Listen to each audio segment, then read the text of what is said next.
Muito bem, boa tarde. Mais uma vez nós estamos aqui dando continuidade a nosso temático e falando hoje sobre, mais uma vez, o livro Inteligência Humilhada, né? Do pastor, escritor, teólogo Jonas Madureira. Na semana passada nós discutimos um pouco sobre a questão da Teodiceia, que era a questão de como conceber um Deus todo-poderoso e todo-bondoso, né?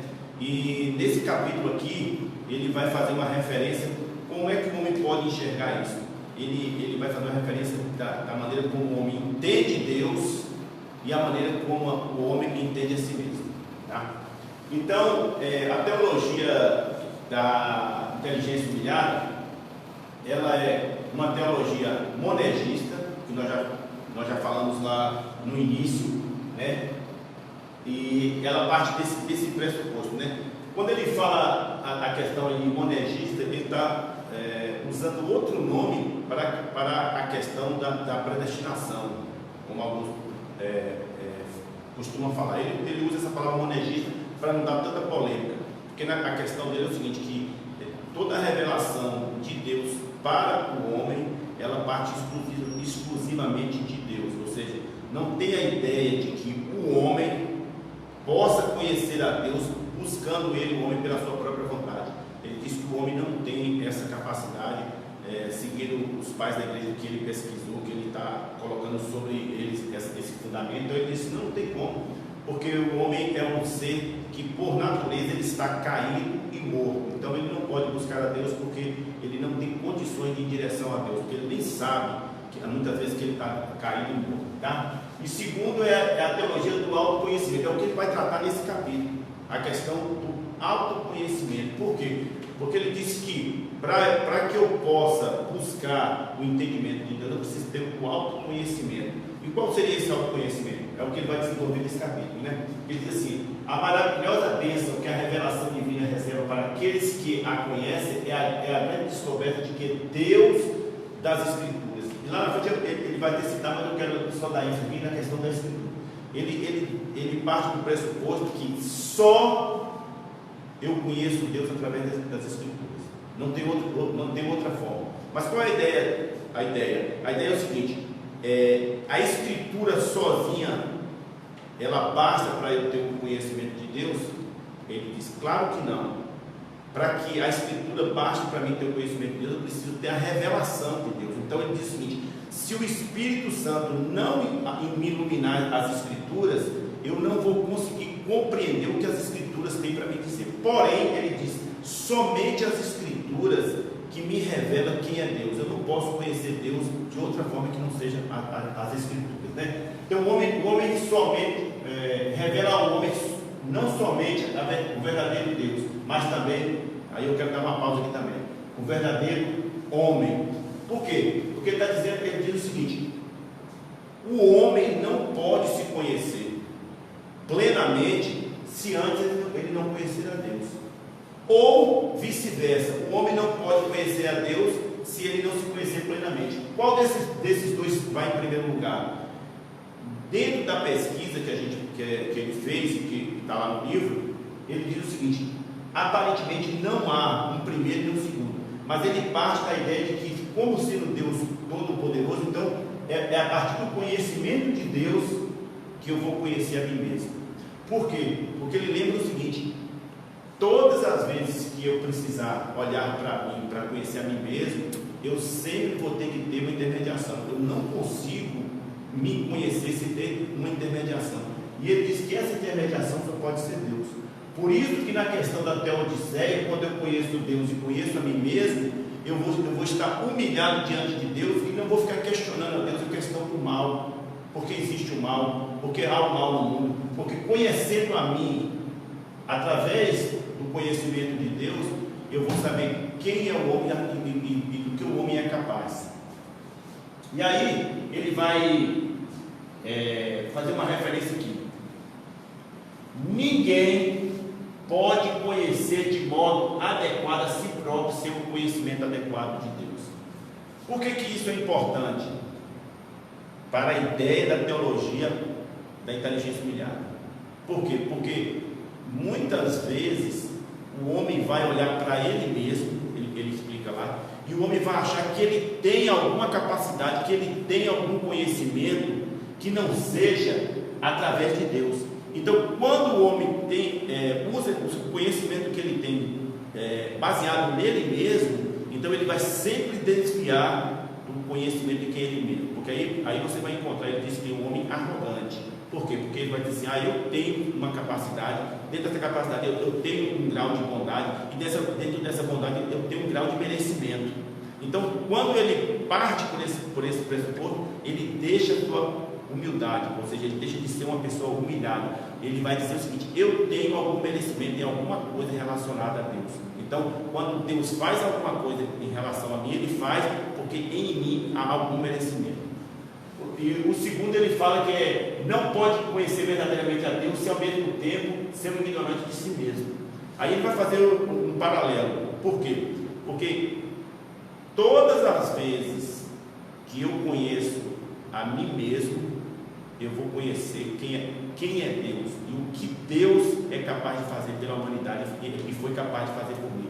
Porque eu me coloco numa posição tão humilhada quando eu tenho conhecimento de Deus, o que Deus é, o que Deus representa, o que Deus fez em relação ao que eu faço, como eu me comporto, que não tem outra maneira senão eu me cair humilhado diante de Deus. Então, quando eu vejo essa discrepância entre o homem e Deus, mas reconhecendo isso através de Deus, não através de mim mesmo. Aí quando eu olho para Deus e vejo quão grande Deus é, aí quando eu olho para Deus e vejo quão grande ele é, aí eu vejo quão pequeno eu sou. Aí eu vou ter um entendimento de quem eu sou. Ele diz, aí você vai ter um entendimento de quem você é como ser humano. Então você vai ficar expressamente humilhado diante dele, porque a grandiosidade dele é tão grande que você se humilha. Porém, se você não se reconhecer através de Deus, você vai querer até se comparar. Eu tenho um certo grau de inteligência, um certo grau de bondade, e ele diz que isso vai diminuir. Claro, quando ele fala diminuir, não é que o que eu penso vai diminuir Deus, porque Deus ele é imutável, ele diminui, mas dentro da concepção humana, o homem vai colocar Deus no patamar mais baixo. Então, por isso, na questão da Teodiceia, então, ele botando Deus no patamar mais baixo, o homem sente-se no direito de julgar a Deus. Por que o mal é permitido? Por que isso acontece? Por que Deus não faz assim? Por que Deus não faz assado? Porque ele está entendendo, o homem entende que ele não se reconhecendo através do olhar de Deus, ele entende que ele tem uma certa sabedoria e ele começa a questionar Deus. E aí vai fazer perguntas a Deus. E aí ele vai se sentir uma pessoa, muitas vezes, dentro da questão, eu estou sendo injustiçado por Deus. Então precisa ter muito cuidado, porque a nossa inteligência precisa estar humilhada nisso aí também, né? E aí ele vai fazer aqui, induzindo a humanidade a suspeitar de si mesmo. Quando o homem se humilha diante de Deus, ele sabe quem é ele, ou dentro da patologia dele, ele faz o contrário. O homem sabendo quem é Deus e ele sabendo quem é ele nunca vai suspeitar de Deus, ele vai sempre suspeitar dele mesmo e nunca de Deus. Por quê? Porque quando eu conheço Deus e conheço a mim mesmo, eu me humilho a tal ponto que eu não, se eu observar alguma coisa, e ele vai falar assim, como eu já falei para você, não é a Escritura que fala sobre Deus, não é a Escritura que quando Jesus se encarna, a Escritura fala sobre ele, que está dizendo assim, quando eu suspeitar de alguma coisa dentro da Escritura, que eu olhar para mim, eu não tenho que suspeitar de Deus, eu tenho que suspeitar de mim. Ou eu entendi alguma coisa errada, ou eu estou vendo alguma coisa errada, ou eu estou em um momento onde eu não estou enxergando plenamente. Nunca suspeitar de Deus. Então eu tenho que voltar sempre para mim, né? E aí ele cita um exemplo claríssimo, né? Que é o exemplo que está lá em Mateus, no capítulo 26, 31. Ele diz assim, que na noite que Jesus estava para ser traído, quando Jesus termina ali a ceia, ele fala o que para os seus discípulos? Ainda esta noite todos vocês me abandonarão. Ele falou. Quando o homem suspeita de si mesmo, ele confia na palavra de Jesus. Mas quando ele não confia, ele não suspeita de si mesmo, ele suspeita de Deus. Eu não coloquei aqui, mas o apóstolo Pedro levanta e diz: Senhor, ainda que todos te abandonem, por ti darei minha própria vida. Quer dizer, ele está fazendo uma comparação seguinte: Jesus, conhecedor do coração do homem, conhecedor do seu discípulo, conhecedor da humanidade, conhecedor do que o homem é capaz, diz para o homem: você vai fazer tal coisa. O homem, em vez de suspeitar de si mesmo, olhar, realmente eu sou capaz de fazer isso, ele suspeita de Cristo, ou seja, ele suspeita do próprio Deus. Não, eu jamais farei isso, porque o Senhor não me conhece plenamente. Na verdade, ele disse: quando o homem afirma isso, não é que Deus não o conhece plenamente, é o homem que não se conhece plenamente. Então ele diz que muitas vezes, quando a gente vê alguma atitude no homem, a gente se surpreende: poxa, fulano foi capaz de fazer isso? É porque o homem não se reconhece, não conhece a si mesmo, porque do homem se espera todas essas ações, tá bom? E aí, como eu já tinha citado lá em cima, ele disse: tudo isso que eu posso conhecer através da Escritura, tá? E aí ele vai fazer, ele vai colocar 3 referências que o homem tem, tá? Ele vai botar a autorreferência. Qual é essa ideia aí? Que os outros querem que ele seja. Quando ele disse: o homem não tem como fugir dessas 3 referências que eu vou falar aqui, não tem como.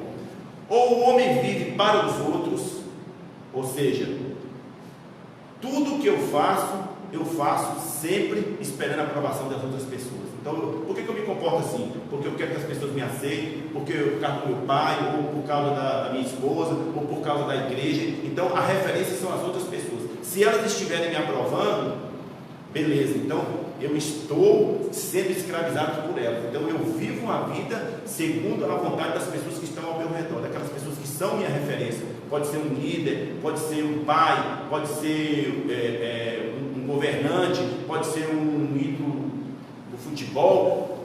Eu quero agradar aquelas pessoas. Então ele diz que a pessoa tem aquela. O segundo ele chama de ego-referência. Então, vamos dizer que um dia eu acordei e falei assim: não, eu estou cansado de fazer o que as pessoas querem. Não quero fazer mais o que as pessoas querem. Eu quero sair dessa escravidão.